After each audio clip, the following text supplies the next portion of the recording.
तो हम क्या कर रहे थे, हम पढ़ रहे थे सेकंड ट्रांजेक्शन। सेकंड ट्रांजेक्शन आपकी क्या थी, सैलरीज पेड ऑफ रुपीज 2000 की सैलरी पे कर दी, मीन सैलरी भी खत्म हो गई, सैलरी घट गई, दूसरा कैश भी चला गया। तो अब देखो कैश, कैश आपके लिए क्या होता है आर्यन, एसेट्स या liability? Sir assets. Means assets घट गई। अब एक ऐसी चीज आपसे पूछता हूं जो आपने शायद नहीं सुनी है, अपनी समझ के अकॉर्डिंग बताना। सैलरी आपके लिए क्या होती है बेटा, वन बाय वन करके बताना। जोनू आपको क्या लगता है सैलरी बिजनेस के लिए, बिजनेस व्यू पॉइंट से सोचना है। आपके घर में सैलरी आ रही है नहीं आ रही, हमें उस व्यू पॉइंट से कभी नहीं देखना, हमें सिर्फ बिजनेस के तरीके से देखना है। आप खुद सोचो, आप बिजनेस हो, आप अपने नौकर या एम्प्लॉइज को सैलरी दे रहे हो, तो आप बिजनेस के लिए वो सैलरी क्या है? जोनू बताना बेटा, क्या है वो आपके लिए, एसेट्स, लायबिलिटी या कुछ और?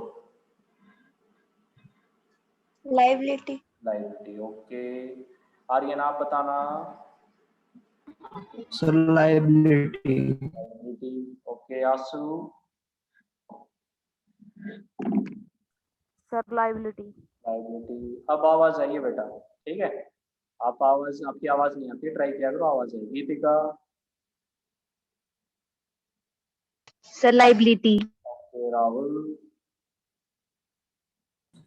Liability.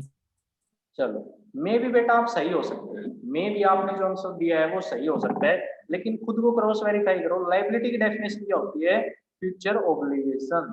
Future obligation means future में आपको कुछ ना कुछ देना पड़ेगा। सैलरी तो आपने आज ही दे दी, तो क्या अब आपके पास फ्यूचर ओब्लिगेशन बची?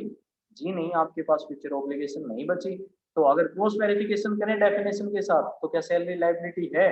जी नहीं है। फिर से बताता हूँ, आपने कहा सभी ने कि सर लाइबिलिटी है, आपकी डेफिनेशन से क्रॉस वेरीफाई करते हैं। लाइबिलिटी क्या होती है, फ्यूचर ऑब्लिगेशन। सैलरी क्या फ्यूचर ऑब्लिगेशन है? नहीं, आपने तो आज ही पे कर दी, तो क्या ये फ्यूचर में देनी पड़ेगी? जी नहीं देनी पड़ेगी। और जब फ्यूचर में देनी नहीं, तो क्या ये लाइबिलिटी है? नहीं। तो एक क्रॉस वेरिफिकेशन से तो आपका आंसर आया गलत। ओके जी, जो आपने दिया मैंने डेफिनेशन से प्रूव किया, ठीक है। अब दूसरा तरीका देखते हैं बेटा, दूसरा तरीका। एग्जाम्पल लेते हैं, ये अप्रैल महीना है, 1 अप्रैल से 30 अप्रैल तक आपने किसी से काम करवाया, तो आप उसे पेमेंट कब करोगे? कोई भी बताए कि सर हम उसको पेमेंट तब करें। आप अपने एम्प्लॉय को जनरली कब पेमेंट करना चाहोगे? सर रिपीट करना। 10 मई। हाँ, 10 मई। चलो, 1 अप्रैल से 30 अप्रैल तक आपने राम नाम के एम्प्लॉय से काम करवाया, तो आप बिजनेस हो, आपके अकॉर्डिंग उसे पेमेंट कब देनी चाहिए? 10 मई। राहुल ने कहा सर हम उसको तो 10 मई को पेमेंट देंगे। ओके जी। सर 30 मई को। 30 मई को, ओके। और कोई बताए? सर वो 1 अप्रैल सर से है और उसके बाद 30 अप्रैल तक है ना। हाँ, तो चलो गीतिका, आपने कहा कि 30 अप्रैल, हाँ 30 अप्रैल तक है। हाँ तो सर 30 अप्रैल को। तो जो उन्होंने 30 मई का, और कोई बताए? 1 मई। 1 मई। सर 1 में। 1 मई, ओके। आर्यन और आसमे का 1। बेटा ये डिस्क्रिप्शन होता है, सोल चॉइस होती है, ठीक है, बिजनेस की, कि वो कब पेमेंट कर रहा है। ऐसा तो है नहीं कि 2 साल बाद पेमेंट करे, लेकिन 5-10 दिन का गैप या 2-4 दिन का गैप ऐसे चलता रहता है। मेरा यहाँ पे सिखाने का मीनिंग क्या है, कि उसने 1 से 30 तक तो काम किया है, 1 से 30 तक तो काम किया है, मीन्स उसका काम 30 तारीख को शाम 5 बजे खत्म हुआ, शाम 5 बजे खत्म हुआ। और ऑब्लिगेशन क्या होती है, जो फ्यूचर में पे करनी है। जिस इंसान ने उसको 30 अप्रैल को ही पे कर दिया, 30 अप्रैल को ही पे कर दिया, तो क्या आप उसके पास फ्यूचर ऑब्लिगेशन बची? नहीं, वो तो एट ए टाइम पे कर रहा है, मीन्स ऑब्लिगेशन तो उसकी अराइज हुई नहीं, उसने काम किया और बदले में उसने पैसे दे दिए 30 अप्रैल को। हाँ, 30 मई को थोड़ा दे रहा है, लेट कर रहा है, वो मे भी फ्यूचर ऑब्लिगेशन हो सकती है। 1 मई मीन्स बिल्कुल जस्ट अगले ही दिन दे दिया, काम किया और बदले में पैसे दिए, क्या ऑब्लिगेशन अराइज हुई? नहीं। फिर से देखो, आपने किसी को अपने यहाँ पे काम करने बुलाया, आज के आप पैसे दे दिए, उसने 30 दिन काम किया, तभी की तभी पैसे दे दिए। आपने किसी को 1 दिन काम करने के लिए बुलाया, मान लो आपके घर में क्या आता है, कारपेंटर आता है, 1 दिन काम करके जाता है, सुबह काम करने आए, शाम को आपने पैसे दे दिए, तो क्या कोई ऑब्लिगेशन बची आपके ऊपर? मुझे तो नहीं लगता कि आपके ऊपर कोई ऑब्लिगेशन बची। आपने तो टू वे बिल्कुल अच्छे से काम किया। क्या उन्होंने आपको सर्विसेज दी और आपने बदले में उनको क्या दे दिए, पैसे दे दिए, तो सर्विसेज आपके पास आ रही हैं, पैसे आप दे रहे हो, मीन्स कोई ऑब्लिगेशन बची नहीं, फ्यूचर की तो कोई ऑब्लिगेशन बची नहीं। ये भी सिखा दूंगा बेटा 30 मई में कैसे होता है। तो जनरली अब अगर एग्जांपल 30 अप्रैल और 1 मई का लें, ठीक है, तो इस केस में तो फ्यूचर ऑब्लिगेशन बची नहीं, आपने 30 दिन लगातार काम किया और तभी के तभी जब उसके पैसे बनते थे आपने पैसे दे दिए, या अगर एक दिन का एग्जांपल लें तो आपने शाम को उसको पैसे दे दिए। कहने का मीनिंग है फ्यूचर ऑब्लिगेशन नहीं बनी। ऐसी चीजें जिनमें फ्यूचर ऑब्लिगेशन नहीं होती, जिनमें फ्यूचर ऑब्लिगेशन नहीं होती, आप एट ए टाइम पे कर देते हो, एट ए टाइम पे कर देते हो, वो क्या कहलाती हैं? वो कहलाते हैं बेटा एक्सपेंस, खर्चा। याद करो, खर्चा किसे कहते हैं? आपके घर में चीनी खरीद के लाए आप, तो चीनी उधार में खरीद के लाए हैं तो खर्चा कहलाएगा या लाइबिलिटी कहलाएगी? दोनों बताना बेटा, आपने उधार में चीनी खरीदी, लाइबिलिटी कहलाएगी या खर्चा कहलाएगा? लाइबिलिटी। लाइबिलिटी। और वहीं पे दीपिका, आपने चीनी खरीदी बदले में पैसे दिए है, तो अब लाइबिलिटी कहलाएगी या खर्चा कहलाएगा? सर खर्चा। खर्चा कहलाएगा। बेटा मेरा सिखाने का मीनिंग क्या है? सिखाने का मीनिंग है कि खर्चा वो होता है जिसकी पेमेंट तभी की तभी हो जाती है, ठीक है, और आपकी लाइबिलिटी क्या होती है? जिसकी पेमेंट कुछ टाइम बाद होती है, ठीक है। एग्जैक्ट डेफिनेशन नहीं है, कभी मेरे को चैलेंज करने लग जाओ कि सर आपने ये सिखाया था पिक्चर में, डेफिनेशन कुछ और निकली। जस्ट मैं आपको एक ट्रैक पे लेके जा रहा हूँ, हल्का सा स्टार्टिंग में ओरिएंटेशन करवा रहा हूँ, इंट्रोडक्शन करवा रहा हूँ। हाँ मेरी डेफिनेशन गलत हो सकती है, मैं आगे जाके इसको सही भी करूंगा, करेक्शन करूंगा। तो अभी के लिए क्या याद रख लो, एक्सपेंस आपने तभी की तभी पैसे देने की सोची है, और वहीं पे लाइबिलिटी आपने पैसे दिए, पैसे तो आप फ्यूचर में दोगे, तो थोड़ा सा फर्क हो जाता है बेटा। खर्चा वो होता है जिसके लिए आप पैसे दे चुके हो, और लाइबिलिटी जिसके आप फ्यूचर में दोगे। अगर इनकी प्रॉपर डेफिनेशन देखें ना, तो एक्सपेंस की डेफिनेशन होती है क्या? कॉस्ट इनकर्ड, कॉस्ट आपने इनकर की, कॉस्ट इनकर की और सम बेनिफिट, कुछ फायदे के लिए। जैसे आप चीनी खरीद के लाए तो आपने क्या किया? कॉस्ट इनकर की, पैसा दे दिया, खर्चा कर दिया, तो किसके लिए? ताकि चीनी का आपको फायदा मिल सके। ऐसे ही यहाँ पे सैलरी आपने कॉस्ट इनकर की, लागत लगाई, इसलिए ताकि वो आपको अपनी सर्विसेज दे सके। तो इस केस में ये सैलरी आपके लिए लाइबिलिटी है या फिर खर्चा है? जी आपके लिए खर्चा है, ये आपके लिए क्या है? खर्चा है। अल्टीमेटली दोनों तरीके से मैंने सिखा दिया है। डेफिनेशन के तरीके से जाए तो भी इसका लाइबिलिटी आंसर नहीं आया था, और अगर एग्जाम्पल के थ्रू करें तो भी ये लाइबिलिटी नहीं, क्या है आपके लिए? खर्चा है। यहाँ तक आर्यन कोई डाउट आपको? No sir. किसी को भी डाउट हो बेटा पूछ सकता है। सर फिर ये लाइबिलिटीज में काउंट नहीं होगा अलग से, जैसे अकाउंटिंग इक्वेशन में? काउंट नहीं होगा गीतिका, आपने सही कहा है। लाइबिलिटी में ये कब काउंट होगा अभी बता देता हूँ। अब गीतिका के डाउट को थोड़ा सा और मॉडिफाई करते हैं। ये लाइबिलिटी कब बनेगा? जब एक्सपेंस पे नहीं किए जाते, डिडंट पेड। मान लो आपको पैसे देने थे 30 अप्रैल को, लेकिन आपने 30 अप्रैल को पैसे नहीं दिए, ठीक है, मतलब बनते तो कब थे? 30 तारीख को, लेकिन नहीं दिए, तो अब फ्यूचर में देने पड़ेंगे। तो अब वो फ्यूचर में आपसे पैसे मांगने आएगा, तो अब आपकी फ्यूचर ऑब्लिगेशन अराइज होगी। Means expenses when not paid, expenses जब पे नहीं किए जाते, देन दे बिकम लायबिलिटी, तब वो लायबिलिटी बन जाते हैं, ठीक है जी। जब एक्सपेंसेस पे नहीं किए जाते तब वो लायबिलिटी बनते हैं, और अगर आपने उनको उनके ड्यू टाइम पे, उनके एक्चुअल टाइम पे पे कर दिया तो वो एक्सपेंस ही कहलाते हैं, ना कि लायबिलिटी कहलाते हैं। 1 अप्रैल से 30 अप्रैल तक एक्चुअल टाइम 30 अप्रैल था, आपने 30 को पे कर दिया, तो आपके लिए वो खर्चा कहलाएगा, लायबिलिटी नहीं कहलाएगा। वहीं अगर आपने 30 अप्रैल को नहीं किया, 10-15 दिन लगता है उसको, तो फिर वो लायबिलिटी बन जाएगी। गीतिका आप कोई डाउट? सर फिर इसमें ये कहाँ पे लिखा हुआ है कि एक्चुअल टाइम पे सैलरी पेड की है? तो बेटा सैलरी पेड ऑफ ₹2000, कोई भी इंफॉर्मेशन नहीं दे रखी, तो हम अज्यूम करते हैं एट ए टाइम ही पे, ठीक है ना, फिर वो पेड वर्ड लिखता है। लाइबिलिटी कब बनता है? जब वो पे नहीं होती है, ठीक है। तो salary is paid means at a time. और अगर आप सोच रहे हो और थोड़ा डीप में जा रहे हो, तो मीन्स 30 अप्रैल को एक्सपेंस बनता था, 15 मई को पे, 15 मई तक पे नहीं किया, और फिर 15 मई को पेमेंट किया, तो जिस दिन लाइबिलिटी पे होती है उस दिन लाइबिलिटी का नाम होता है, ना कि एक्सपेंस का। और सैलरी एक एक्सपेंस है। सैलरी कब लाइबिलिटी बनती है? जब उसकी पेमेंट नहीं होती है। और सैलरी जब भी लाइबिलिटी बनती है उसके साथ पता है क्या वर्ड ऐड हो जाता है? उसके साथ वर्ड ऐड हो जाता है आउटस्टैंडिंग, जो अभी आगे के ट्रांजेक्शन में आएगा। तो अगर आपको डाउट है कि सर मान लो ऐसा हुआ होगा कि पे ना करके फिर फ्यूचर में की है, तो वो आउटस्टैंडिंग वर्ड ऐड होता है, अभी थोड़ी देर में सिखा दूँ। अब कोई किसी का डाउट? No sir. आंसू बेटा आया समझ में? Yes sir. राहुल जी समझ में आया? Yes sir. तो देखो क्या क्या हुआ बेटा, सैलरी आपकी क्या हुई? सैलरी खत्म होगी, मतलब एक्सपेंस एक तरह से और कैश आपके क्या चला गया एसेट्स। मैंने तो अभी लायबिलिटी का ट्रीटमेंट सिखाया, मैंने लायबिलिटी का ट्रीटमेंट सिखाया था कि आपकी एक तरह से आप लायबिलिटी समझ रहे थे, तब मैंने डिक्रीज किया था ना, लेकिन ये तो क्या निकल के आ गया, ये तो एक्सपेंस निकल के आ गया। अब इस ट्रांजेक्शन को हमें अकाउंटिंग इक्वेशन में पोस्ट करना है। एक ट्रांजेक्शन के दो एस्पेक्ट, पहला एस्पेक्ट एसेट्स, दूसरा एस्पेक्ट एक्सपेंस। तो कैश को कहाँ पोस्ट करोगे, कैश को यहाँ पे पोस्ट कर दोगे। कितने का कैश गया, 2000 रुपए का गया, कम हो गया मीन्स नेगेटिव, ठीक है, तो नेगेटिव के 2000 ब्रैकेट मीन्स कम हो। अब दूसरे पे आते हैं बेटा, दूसरा क्या, एक्सपेंस। क्या अकाउंटिंग इक्वेशन में जो एक्सपेंस दिखाते हैं, बताओ। No sir. नहीं दिखाते, तो आर्यन क्या इस सैलरी को हम अकाउंटिंग इक्वेशन में लिख सकते हैं? No sir. नहीं लिख सकते। लेकिन अगर आपने इसको नहीं लिखा तो क्या होगा, यहाँ पे एक साइड इफेक्ट पड़ा। क्या आपकी अकाउंटिंग इक्वेशन बराबर आएगी, देखते हैं टोटल करके, देखते हैं बराबर आती है नहीं आती है। टोटल करो, इस साइड का टोटल 48,000 और इस साइड का टोटल 50,000, क्या दोनों साइड बराबर है राहुल? No sir. नहीं, तो कहीं ना कहीं आपसे गलती हुई है। क्या गलती हुई है बेटा, मैं सिखा देता हूँ।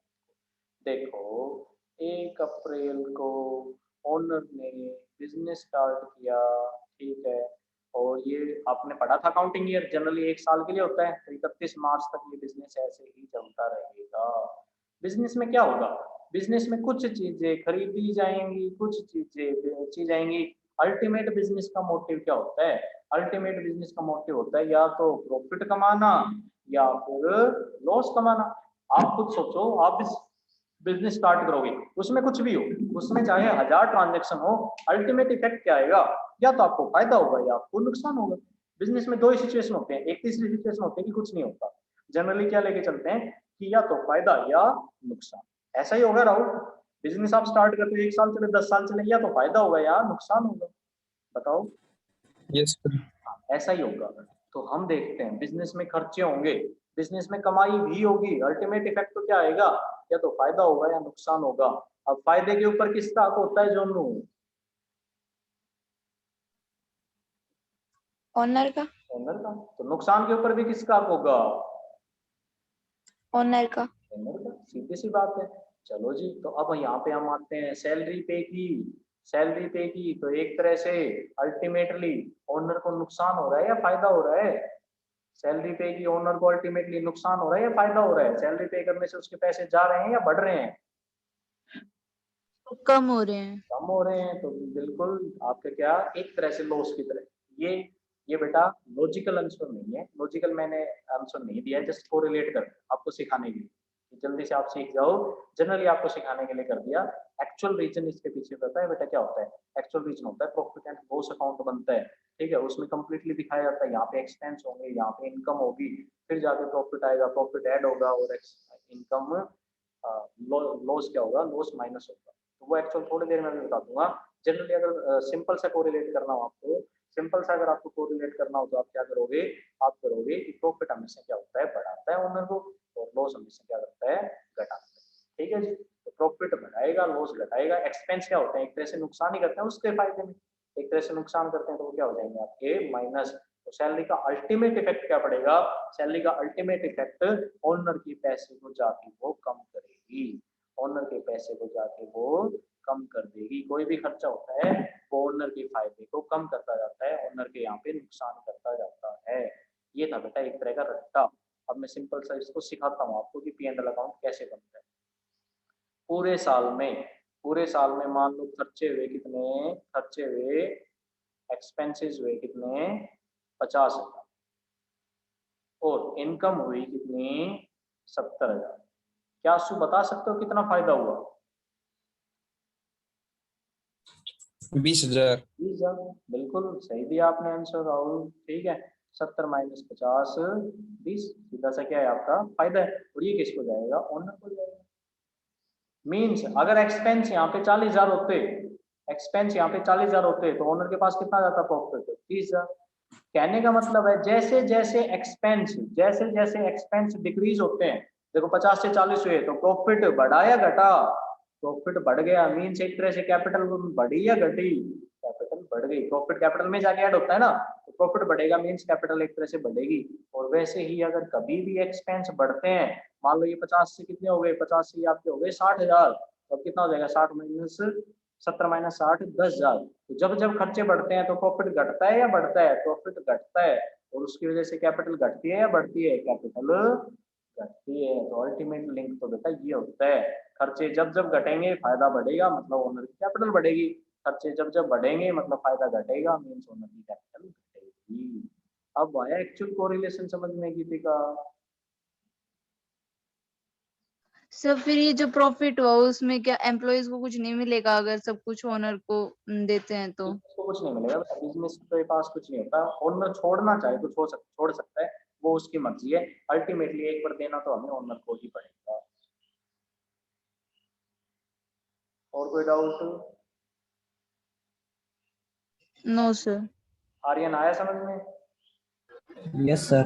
ओके, तो ये लिंक होता है बेटा, ठीक है, ये याद रख लो, चाहे जो मैंने सिंपल सा रट्टा मरवाया था वो याद रख लो, आई थिंक ये ज्यादा लॉजिकल है, ये याद रखना ज्यादा लॉजिकल है, ये फ्यूचर में रट्टा नहीं है, फ्यूचर में हमेशा याद रहेगा, वो रट्टा है मे भी भूल भी जाओ, ठीक है। तो राहुल रख लोगे याद, ऐसे कोरिलेट कर लिया करोगे। Yes sir. अच्छा एक चीज मैं आपसे पूछता हूँ बेटा, अगर आप थोड़े से ज्यादा सोचते हो तो एक बताना मेरे को, एक सिचुएशन बताना, ये मैंने एक्सपेंस का ट्रीटमेंट सिखा दिया, क्या इनकम का ट्रीटमेंट बता सकते हो आप मेरे को? इनकम अगर बढ़ेगी तो प्रॉफिट बढ़ेगा या घटेगा? सब बढ़ेगा।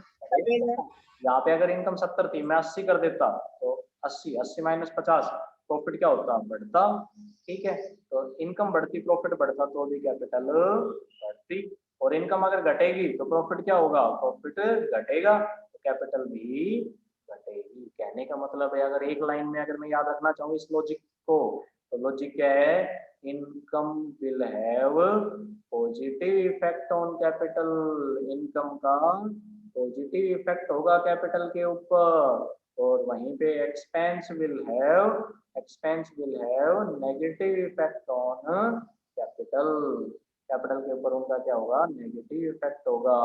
एक्सपेंस जब जब बढ़ेंगे कैपिटल तब तब घटेगी, एक्सपेंस जब जब घटेंगे कैपिटल तब तब बढ़ेगी, इनकम जब भी बढ़ेगी कैपिटल भी बढ़ेगी, इनकम जब भी घटेगी कैपिटल भी घटेगी। तो अगर ये लाइन भी याद रख लेते हो तो अकाउंटिंग इक्वेशन में आप क्वेश्चन सोल्व कर सकते हो। करके देखें, अभी हमारा एग्जांपल क्या हुआ था, सैलरी पे की थी, सैलरी पे की थी, मतलब क्या हुआ था, एक्सपेंस आपका क्या हुआ था, एक्सपेंस बढ़ा था, तो कैपिटल क्या हुई है, घटी है, नेगेटिव रिलेशन, हाँ जी क्या नेगेटिव रिलेशन दिखा है, हाँ क्या हुआ, एक्सपेंस बढ़े तो कैपिटल घट गई, कैपिटल को हमने घटाया ही है। जो आया समझ में? Yes sir. चलो बेटा ये ऐसे आपको याद रखना था, ठीक है, आगे से ये आई होप कि आप रिलेशन याद रख लोगे, फिर भी कोई डाउट आता है तो पूछ ले। तो अब अगर इन दोनों का टोटल देखते हैं तो 48,000 यहाँ तक आपकी दो ट्रांजेक्शन कंप्लीट हो गई हैं, आई थिंक आपको समझ में आ गई। अब हम नेक्स्ट ट्रांजेक्शन की तरफ बढ़ते हैं।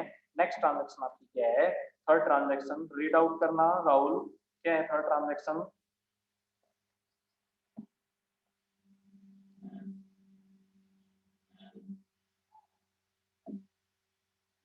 नहीं पता? आउटस्टैंडिंग 200 रुपए। हाँ interest outstanding 200, wages outstanding, sorry wages outstanding, तो वेजेस आउटस्टैंडिंग रुपीज 200। यहाँ तक सेकंड ट्रांजेक्शन तक किसी को कोई डाउट था तो बेटा बता सकता है। अब हम थर्ड ट्रांजेक्शन की तरफ बढ़ रहे हैं। थर्ड ट्रांजेक्शन है वेजेस आउटस्टैंडिंग है 200 रुपए के। थोड़ी सी थ्योरी आपकी इंप्रूव कर देता हूँ बेटा, मैं क्या इंप्रूवमेंट कर देता हूँ कि वेजेस किसे कहते हैं, वेज, और सैलरी किसे कहते हैं, ठीक है। सिंगुलर में वेज और सिंगुलर में सैलरी, प्लूरल में वेज का क्या बन जाएगा, वेजेस, और सैलरी का क्या बन जाएगा, सैलरीज। किसे कहते हैं, ज्यादा फर्क नहीं होता बेटा।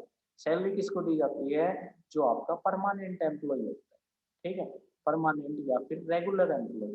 परमानेंट एम्प्लॉय जैसे आपके स्कूल में टीचर क्या है, परमानेंट, एक तरह से रेगुलरली आना है उनको, आज भी कल भी परसों भी, उनका ये थोड़ी ना कि आज काम कंप्लीट हो गया कल की कोई श्योरिटी नहीं, मैंने आज आपको पढ़ाया है तो कल भी श्योरिटी है कि मैं पढ़ाऊंगा, ठीक है, इन केस अगर कोई कॉन्टिजेंसी आ जाती है तो मीन्स हम रेगुलर है, हमारा काम एक दिन में खत्म नहीं हो जाता, हमारा काम लंबे टाइम तक चलता है, टाइम टू टाइम चलता रहता है।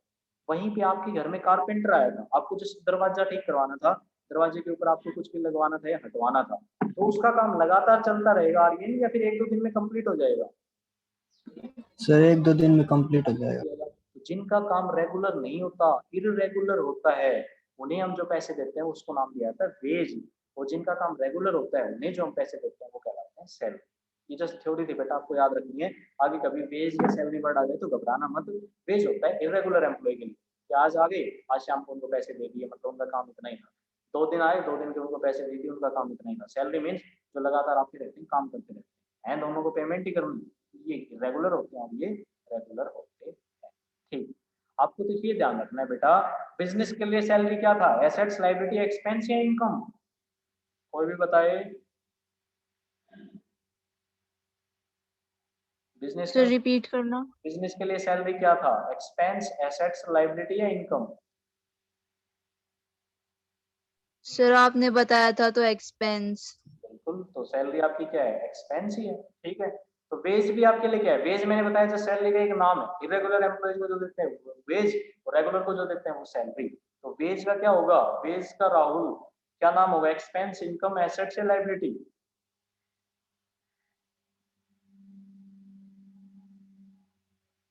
आर्यन आप बताओ। Sir expense. बिल्कुल, वेज भी क्या है, एक एक्सपेंस है। तो थर्ड ट्रांजेक्शन तो पता नहीं क्या दे रखी है, अगर थर्ड ट्रांजेक्शन ये होती वेजेस पेड ₹500, तो दोनों इफेक्ट दिखा सकते थे आप इसका, वेजेस पेड ₹500, अकाउंटिंग इक्वेशन पे क्या इफेक्ट होगा, दोनों बताना। सर एक बार रिपीट करना। वेजेस पेड ₹500, क्या इफेक्ट होगा अकाउंटिंग इक्वेशन के ऊपर?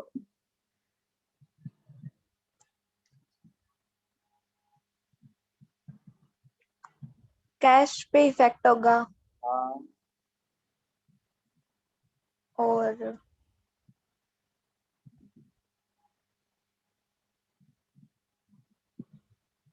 वही होगा बेटा जो सैलरी का था, सैलरी का क्या था, कैपिटल। और कैपिटल का इफेक्ट। ऐसे ही सैलरीज के जो वर्ड आ जाता वेजेस, तो क्या इफेक्ट होता, कैश के ऊपर इफेक्ट और सैलरी के ऊपर इफेक्ट, कैश भी घट जाता और सैलरी भी आपकी कैपिटल भी घट जाती। ऐसे वेजेस दे रखे हैं तो कैश भी घट जाएगा और आपका क्या होगा, आपकी कैपिटल भी घट जाएगी। तो वेजेस और सैलरी अलग अलग जगह पे यूज किए जाते हैं, रेगुलर एम्प्लॉइज के लिए सैलरी, इरेगुलर एम्प्लॉइज के लिए वेजेस। और इफेक्ट क्या होगा, सेम इफेक्ट, दोनों एक्सपेंस है, अकाउंटिंग बेस में सेम इफेक्ट, कैश में से भी घट जाएगा और आपका कैपिटल में से भी घट जाएगा। तो आर्यन अगर ऐसा ट्रांजेक्शन आप ये कर लोगे, यस सर। राहुल आया समझ में? Yes sir. गीतिका बेटा हमारी ट्रांजेक्शन वेजेस पेड है या कुछ और है? क्या कह रहे हो सर? हमारी जो ट्रांजेक्शन दे रखी है थर्ड ट्रांजेक्शन क्वेश्चन में, वो वेजेस पेड लिख रखा है या कुछ और लिख रखा है?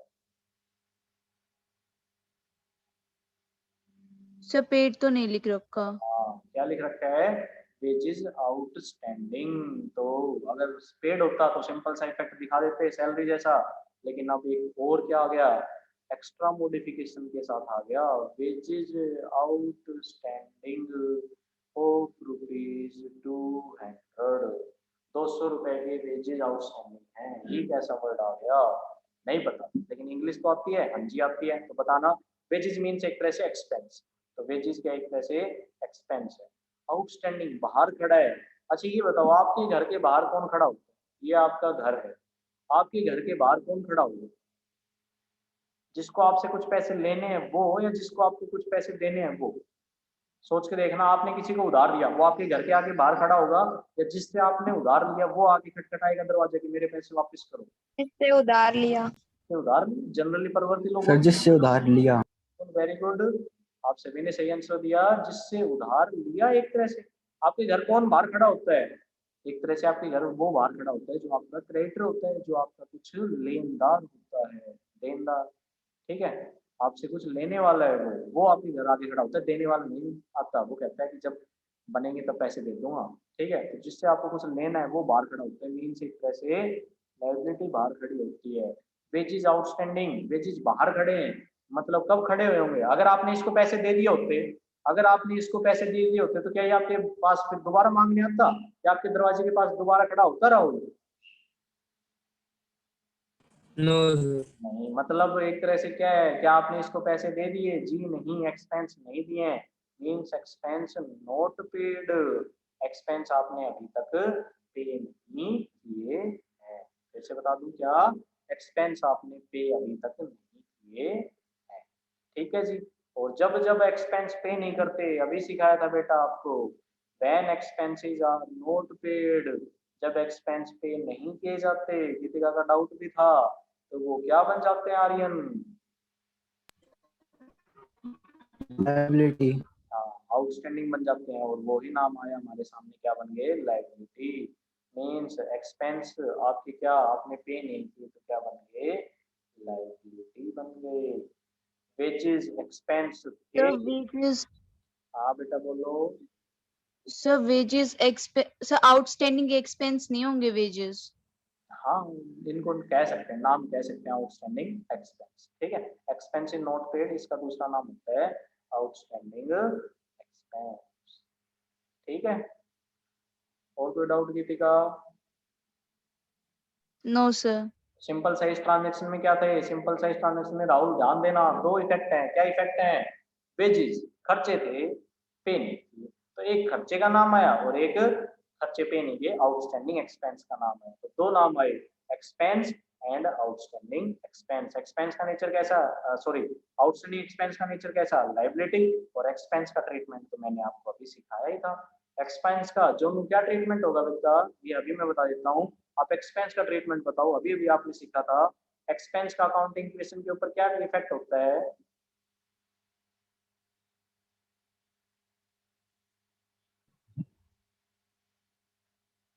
बताओ, जोनू अनम्यूट करके। Sir may I tell?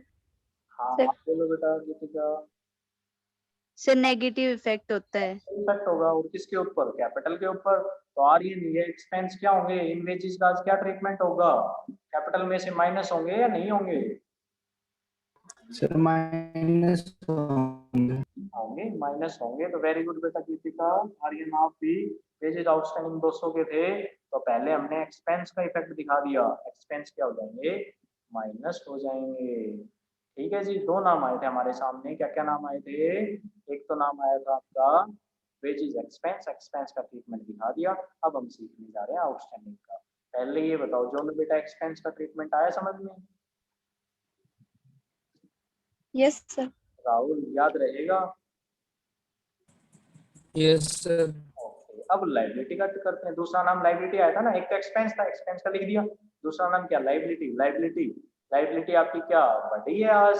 और बढ़ी हुई लाइबिलिटी अकाउंटिंग इक्वेशन में कहाँ दिखाओगे? Liability side. लाइबिलिटी साइड किस नाम से? जो इसका नाम है, क्या है इसका नाम? इसका नाम है आउटस्टैंडिंग वेजेस। तो हम इसका क्या नाम दिखा देंगे? Outstanding wages. कितने के? 200 रुपए के। बढ़ गए, बढ़ गए तो मीन्स प्लस या माइनस? ये होंगे जी आपके प्लस। तो 200 रुपए आपके कैपिटल में से माइनस, और 200 रुपए आउटस्टैंडिंग लायबिलिटी में प्लस। अब देखते हैं दोनों साइड बराबर है क्या जी। इस साइड का टोटल 48,000, इसका 48 माइनस 200 कितना? 47,800 प्लस 200, अल्टीमेट आंसर आया 48,000। आर्यन आया समझ में अच्छे से? Yes sir. जो बेटा कर सकते हो पक्का? Yes sir. दीपिका पजल तो नहीं हो गए? No sir. Rahul ji clarity है बिल्कुल? Yes sir. वेरी गुड बेटा। अब फोर्थ ट्रांजैक्शन, फोर्थ ट्रांजैक्शन क्या है आपकी? फोर्थ ट्रांजैक्शन है interest due but not paid. Interest due but not paid of rupees 100। And fifth transaction है जी आपकी rent paid in advance. Rent आपने पे कर दिया एडवांस। तो फिफ्थ आपको करनी नहीं है बेटा, फिफ्थ मैं आपको कल सिखाऊंगा, ठीक है, फॉर टुमारो।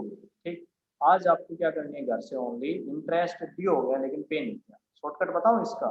शॉर्टकट इसका होता है आउटस्टैंडिंग। तो जैसे आउटस्टैंडिंग वेजेस का इफेक्ट दिखाया था, जो आउटस्टैंडिंग इंटरेस्ट का इफेक्ट दिखा सकते हो अकाउंटिंग इक्वेशन में?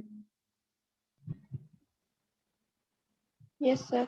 दीपिका क्या होगा बेटा अगर शॉर्टकट में आपसे पूछूं मैं आउटस्टैंडिंग इंटरेस्ट का क्या इफेक्ट होगा? सर अगर इंटरेस्ट बढ़ेगा तो प्रॉफिट भी बढ़ेगा और कैपिटल भी,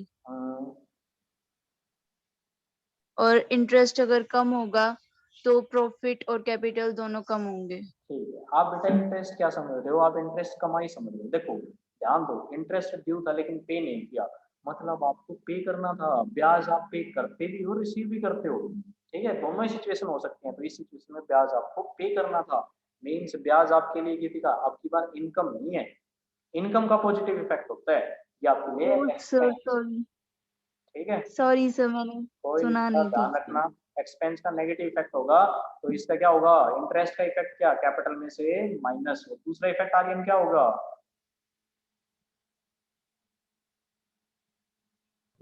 सर रिपीट करना। आउटस्टैंडिंग इंटरेस्ट, जैसे आउटस्टैंडिंग बेस था बिल्कुल वैसा इफेक्ट होगा, एक इफेक्ट बता दिया कैपिटल में से माइनस, दूसरा इफेक्ट क्या दिखाओगे? सर आउटस्टैंडिंग वेजेस इंटरेस्ट में। हाँ, ऐसे नाम क्या आ जाएगा, आउटस्टैंडिंग इंटरेस्ट, मींस कहने का मतलब है फोर्थ ट्रांजैक्शन कैसी है, सेम लाइक थर्ड, बिल्कुल थर्ड की तरह है, जस्ट नेम चेंज हुई। तो राहुल कर लोगे फोर्थ ट्रांजैक्शन भी? Yes. चलो तो बेटा आज के लिए आपका इतना ही है, अगर मैं आपको होमवर्क दूं तो आपके लिए होमवर्क क्या है, होमवर्क है जी आपके लिए आज की क्लास में, होमवर्क है question number 1 to question number 3 complete, ठीक है, अगर कोई ट्रांजैक्शन रह जाती है वो हम आपको कल सिखा देंगे, question number 1 to question number 3 complete आपको करके लाने